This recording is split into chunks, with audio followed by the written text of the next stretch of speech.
Hello everyone, hope you all are fine. আমরা চলে গিয়েছিলাম নিউ দীঘাতে। আর সেখানে গিয়ে মর্নিংয়ে কি ব্রেকফাস্ট করব ভেবে ভেবে পাচ্ছিলাম না। তো ফাইনালি চা খেতে গিয়ে ওখানকার চাওয়ালা কাকু বলল যে আমাদের এইখানের এই বড়া খেয়ে দেখো, ভালো লাগবে তোমাদের। তো আমরাও একটু অয়েলি খাবার চাইছিলাম না, অয়েল ফ্রি চাইছিলাম। তো তাই জন্যে এখানে চলে এলাম। এটা প্রবাবলি সাউথের একটা খাবার। তো ওনারা ওনাদের মতো স্টাইল করে আর কি বানিয়ে আমাদেরকে দিচ্ছিল। তো দেখো প্রথমে বড়াগুলো দিয়ে দিচ্ছে। আর এটা কিন্তু একটু টক খেতে ছিল, টক একটু ঝাল যে যেমন চাইবে, ঝালও চাইলে দিয়ে দিচ্ছিল উনি, কাঁচা লঙ্কার পেস্ট। তো তারপর দেখো আমাদের প্লেটগুলো সাজানো হচ্ছিল। এখন প্রথমে উনি বড়াগুলোকে ভেঙে ভেঙে দিচ্ছিল।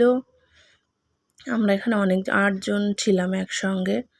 তো সবারটা একে একে উনি রেডি করছিলেন। তারপর দেখো ওনাদের স্পেশাল একটা মশলা উপর থেকে ছড়িয়ে দিল। তারপরে একটু লবণ, তারপরে দিয়ে দিচ্ছে আবার কি কাঁচা লঙ্কার পেস্ট। এটা যে যেমন ঝাল চাইবে তাকে তেমনভাবে আর কি দেবে। তো আমরাও একটু চেয়েছিলাম, একটু ঝাল ঝাল না হলে তো ভালো লাগে না। তো তাই জন্য এবার দেখো হালকা করে টক দই উপর থেকে ছড়িয়ে দিচ্ছিল, যদিও খুব পাতলা।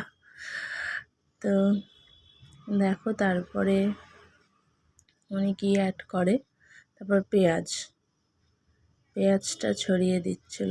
আমরা যেহেতু বলেছিলাম সবাই পেঁয়াজ খাবে না, তো সেই অ্যাকর্ডিংলি উনি সেখানে পেঁয়াজ দিচ্ছিল। এবার ওনাদের একটা আলুর তরকারি ছিল এটা, তো উপর থেকে সেটাকে মিশিয়ে দিচ্ছে।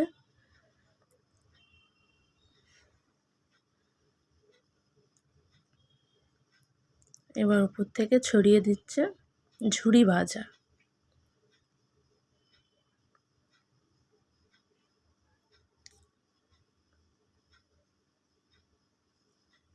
তো তোমরা যদি যেতে চাও, এটা কিন্তু নিউ দীঘাতে ঢুকে, নিউ দীঘা বিচের সামনে, যেখানে ডান দিকে দেখবে ওয়াচ টাওয়ার আছে, সেই ওয়াচ টাওয়ারের সামনেটায় উনি বসেন। ভীষণ ভালো বিহেভিয়ার ওনার, তোমরা ট্রাই করতে পারো।